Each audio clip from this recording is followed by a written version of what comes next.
स्वागतम मित्रों एंड मित्राणियों, फिर से आ गए बहुत बढ़िया सी वीडियो लेके। और बिग बॉस पे वीडियो देखो बनाने के लिए बहुत छोटे छोटे उपलक्ष्य आते हैं। अभी जैसे कि आया बहुत बड़ा झगड़ा सा हो गया अंदर, तो उस पे बात करेंगे। और श्रुति का और चुम वाला लफड़ा जो था उसको अलग ही डायरेक्शन में ले गए बिग बॉस वाले, उस पे बात करेंगे। और ईशा कैसे सबसे बड़ी इविल निकल के बाहर आई है। मैं सोच रहा था सब छोटे छोटे विलेन है, एक आध बड़ा विलेन होना चाहिए और हीरो तो कोई है नहीं, बड़ी विलेन निकल गया ईशा, एकदम बड़ी विलेन। और सोचने वाली बात यह है कि एक वीडियो देखी मैंने जिसमें पब्लिक रिव्यू लेने गया एक इंसान और उसने पूछा बिग बॉस में कौन पसंद है। तुम गैस नहीं कर सकते सबने किसका नाम लिया। किसको विनर होना चाहिए?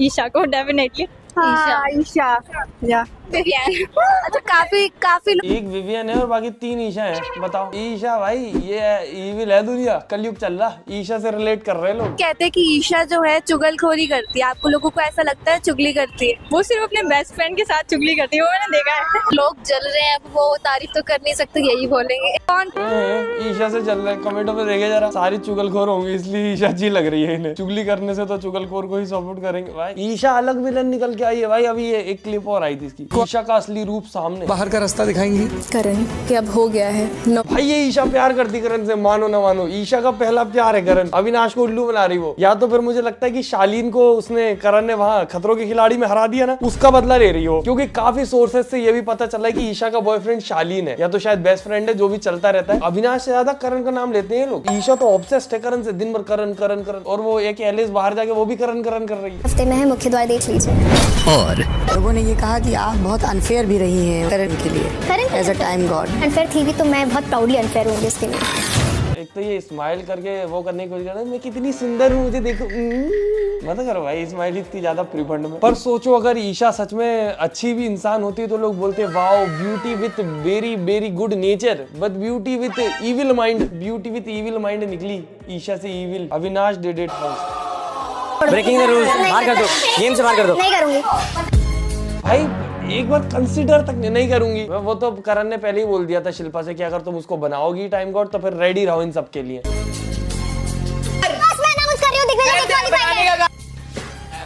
पर तुमने एक चीज नोटिस करी, जब से टाइम गॉड बनी है, जब से एलिस गई है, दोनों में से कोई भी रीजन हो सकता है, ईशा ज्यादा आगे खेलने लगी है। वरना इतने दिन से पीछे चुगलीखोरी चल रही थी, अब वो एटलीस्ट बोल रही है मुंह पे। या तो हो सकता है इतने सारे लोगों ने ज्ञान दे दिया तो उसको समझ आ गया। एक दिन तो अविनाश नहीं समझा दिया था कि तुम सामने उससे बोलोगे कि नहीं ऐसा कुछ नहीं है, और फिर पीठ पीछे बोलोगी ऐसा, तो तुम्हें समझेंगे लोग कि चुगलखोर हो तुम। दिग्विजय का जब बोल रही थी कि पीछे पड़ा रहता है, उसने बोला सीधा जवाब दो कि पीछे मत पड़ो, मेरा मुंह मत लगा कर। कुछ भी हो यार, ये लोग नाटक भी करते होंगे अगर प्यार मोहब्बत का, तो अंत में थोड़ी बहुत तो फीलिंग आ ही जाती होगी। अभी जैसे एक दिन रात में सोते सोते की क्लिप कटी थी, वो ईशा उसको आई लाइक यू वगैरह कुछ बोल रही थी, तो वो बोल रहा था मत बोल। मैंने देखी मुनावर की क्लिप कट गई थी जब अंजलि ने उसे बोला था। नहीं उसने ऐसा नहीं बोला था, मैं बस बता रहा हूँ कि ऐसा दिमाग में चल रहा होगा उसके। अविनाश का करियर खतरे में। फिर लोग कहते हैं गवार क्या है? What is this language? ये क्या बदतमीजी कर रही है? ये जो हरकत कर रही है ये पढ़ा लिखा इंसान करेगा? अच्छा आप पढ़े लिखे हो एक लेवल। सेल्लू भाई की अलग ही बात है, दोनों को चमका दिया उस दिन बैठ के। मैं सोच रहा था इन सब पे वीडियो बनाऊंगा, पर फिर ज्यादा कुछ हैवी हुआ नहीं तो नहीं बनाई। पर सेल्लू भाई दोनों को चमका देते हैं कि तूने गवार क्यों बोला रे, और ये कोई तरीका होता बात करने का? क्यूरी चाहत पांडी। तो एक चीज मैंने नोटिस करी यार, चाहत बहुत भोली लग रही है अब मुझे। अब चाहत सिर्फ भोली लग रही है। ये सब भी जो करती है वो चिड़चिड़ा जाती है, ऐसे माहौल में इंसान पागल हो जाता है। पर वो कुछ अपनी तरफ से उल जलूल हरकतें करती दिख रही, भोली भाली सी दिख रही है। पहले शुरू में तो थोड़ी लग भी रही थी, अब देखो कब तक जागेगी, वरना बाहर निकल जाए पता लगा। कर देते हैं। आपने भी बहुत सारे लेवल क्रॉस किए इस घर में। हाँ उस दिन जब मुंह चला रहा था सलमान खान से, मुझे लग रहा था बाहर आके ही मानेगा। बाकी आजकल डार्क जोक बहुत ज्यादा चलने लगे हैं बिग बॉस में। एंड अविनाश कैसा जा रहा है? ये जो घर की पहली टाइम गॉडेस हैं, इनके राज में कैसा चल रहा है? आप दोनों बहुत काम कर रहे हो। सर काम ही कर रहे हैं। सुबह उठाते बर्तन पकड़ा देती है, दोपहर में कुछ और सामान पकड़ा देती है साफ करने के लिए। सर एक्स्ट्रा पकड़ा दिया सर। मैं होता इनकी जगह तो मैं आपको बहुत सारी चीजें पकड़वाता, और स्पेशली आप दोनों को एक दूसरे का पकड़वाता ही। ईशा सबसे पहले हंसती है भाई। नॉर्मली अंदर करणवीर अगर ऐसा कुछ जोक मार देता, कितना चीप है ये, कितना बदतमीज है भाई। एक तो ये मेरे को लग रहा है बिग बॉस वाले जिताएंगे करण को, या तो करण जीतेगा या विवियन जीतेगा। और बाकी लोगों की उम्मीद बहुत कम लग रही है मुझे, क्योंकि ये जो सीन काटते हैं ना, जो मतलब आपको एपिसोड दिखता है, उसमें तुम ध्यान दोगे तो विवियन कुछ नहीं कर रहा होता तो भी दिखता है, और करण भी दिखता ही दिखता है। ये दो लोग सबसे ज्यादा दिखते हैं, तो यहीं से इंटेंशन पता लग जाती है बिग बॉस वालों की किसको जिताना चाहते हैं। भाई लड़की से मत चिल्लाओ आप क्या? ये लड़का लड़की क्यों करते हैं बिग बॉस में? मेरे को तुम बिग बॉस में क्यों आए? तुम्हें लड़का लड़की करना था तो यहाँ पे तो लड़का लड़की वाला रूल ही नहीं चलता ना कि वो लड़का है वो लड़की भी तो चिल्ला रही है, उसने चिल्ला दी, तुम लड़की पे चिल्ला रहे हो। और खुद की जब लड़ाई हुई थी अविनाश की, जब एक बार उससे हुई थी, क्या कहते हैं, अपनी चुम से लड़ाई हुई थी, और जब चुम पे चिल्ला रहा था वो तब लड़की नहीं थी, वो तब तो नहीं बोला रजत दलाल। आवाज तो रहे क्या बोला है भाई? वो जो चढ़ गया मेरे मुंह में, को क्या डर लगता है? नहीं नाली में 2 कीड़े मिल रहे हैं। वाह यार क्या गंदगी मचा के आए हैं आज हम। चढ़ के आएगा चिल्लाते हुए। ये पीछे माइंड मिस कर दिया। ईडन सॉरी, 2 मिनट लगेंगे ना ठीक होने में। ये भाई शुरू में करण दिख नहीं रहा था, बिग बॉस वाले हैं जो करण को आगे बढ़ा रहे हैं, बाकी वो भी उस हिसाब से काम कर रहा है। पर उसको उस टास्क में वो जो सामान उसने फेंका ना, क्या कहते हैं उसको, डोमिनो, वो नहीं फेंकने चाहिए थे। दिग्विजय अच्छा खासा जीत सकता था, चांसेस थे उसके।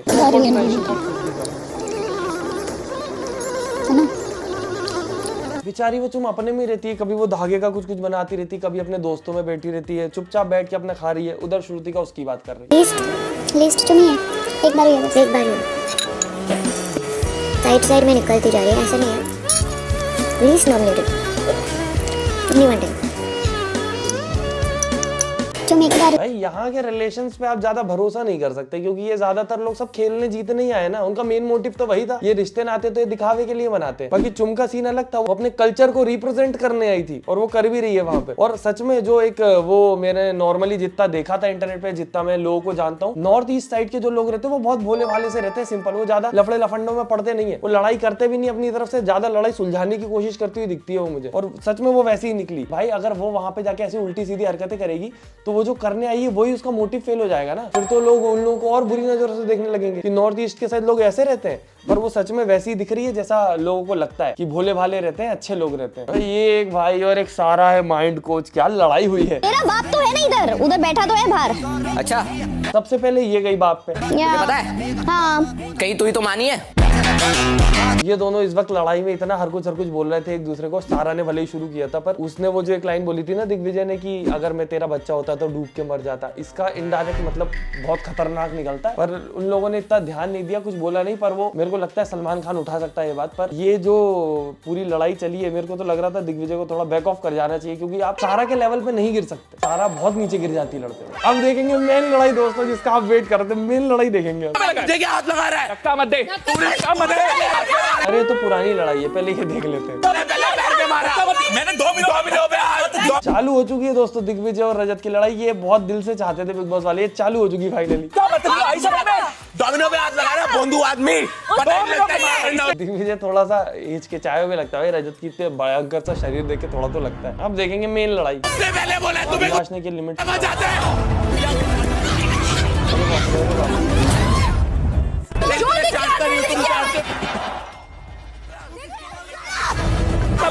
तमीज में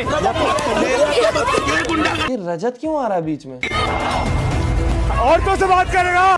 पर यार ईशा खतरनाक मास्टरमाइंड है भाई। 3 इसने स्ट्रॉन्ग लोग ढूंढे, रजत, विवियन और अविनाश, तीनों को अपनी टीम में कर लिया। अविनाश तुम मेरे टूकी हो, विवियन आप मेरे बड़े पापा जैसे हो, और रजत भाई आप तो मेरे भाई हो ना। और तीनों की टीम बना ली भाई, एकदम हैवी 4 का गुट। पीछे खड़ी हो गया करती रहती है, आगे वो लोग लड़ते रहते हैं। अब पिटाई करके कोई बाहर जाएगा तो उनमें से जाएगा, वो तो अंदर ऐसे करके बैठी रहेगी। एक तो स्ट्रॉन्ग प्लेयर बाहर निकल जाएगा और दूसरा उसको सिंपैथी मिल जाएगी। भाई दिमाग तो है भाई ईशा में। मैं इसको पसंद करती हूँ, बहुत अच्छा दोस्त है मेरा, लेकिन मुझे लगता है हमारा जो एक दोस्ती का दायरा है वो बहुत क्लियर है। वो क्लियर है, मुझे लगता है काफी क्लियर। अच्छा लगता है, जीत जाओगे फाइनल में तुम और अविनाश बचे तब क्या होगा? ट्रॉफी तब भी मेरे पास आनी चाहिए। बहुत अच्छा दोस्त है, लेकिन मेरी प्रायोरिटीज बहुत क्लियर है। मैं अपने आप को हमेशा पहले चुनूंगी। आपके अलावा और कौन आपको लगता है? भाई कुछ भी ईविल सी बात बोली कि अपने स्माइल करेगी ऐसे करके भाई। अविनाश ने बोला दिग्विजय मिश्रा जी और सिंह साहब के बीच क्या चल रहा है? बहुत अच्छी फ्रेंड है। मतलब ऐसा कुछ नहीं है जो लोगों को कंफ्यूजन हो रहा है कि अविनाश और ईशा में क्या चल रहा है? और आपकी बाहर यार इसका एक तो अविनाश का बात करने का तरीका ऐसा लगता है चिढ़ा रहा था मेरे को। नहीं गर्लफ्रेंड नहीं है। सोशल मीडिया पे बहुत चल रहा है एक लड़की के साथ आपका नाम, ये बहुत जोर शोर से। इतना कितना चल रहा है मेरे सामने नहीं है भाई, ये बिग बॉस ही नहीं चल रहा, अविनाश का नाम क्या चलेगा?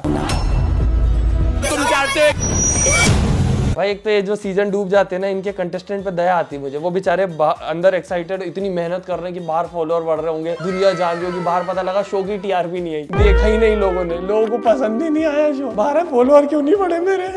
पर ठीक है दोस्तों, मेरे सब्सक्राइब कर दो, मेरे फॉलोअर बढ़ा दो। बाकी हमने बहुत प्यारे 2 व्लॉग डाले थे, वो आपके पास आए नहीं होंगे क्योंकि आपके पास बिग बॉस का कंटेंट पहुंचता है, लिंक डाल दूंगा मैं, तो जाके देखे जरूर चैनल पे जाके। उड़ीसा के व्लॉग हैं, अगर आप उड़ीसा के तो आपको मजा ही आ जाएगा देखने में, और क्या इंटरटेनिंग व्लॉग बनाए तो जाके देखिए। बाकी हम मिलते हैं अगले वीडियो में। Tata bye bye, good night, धन्यवाद।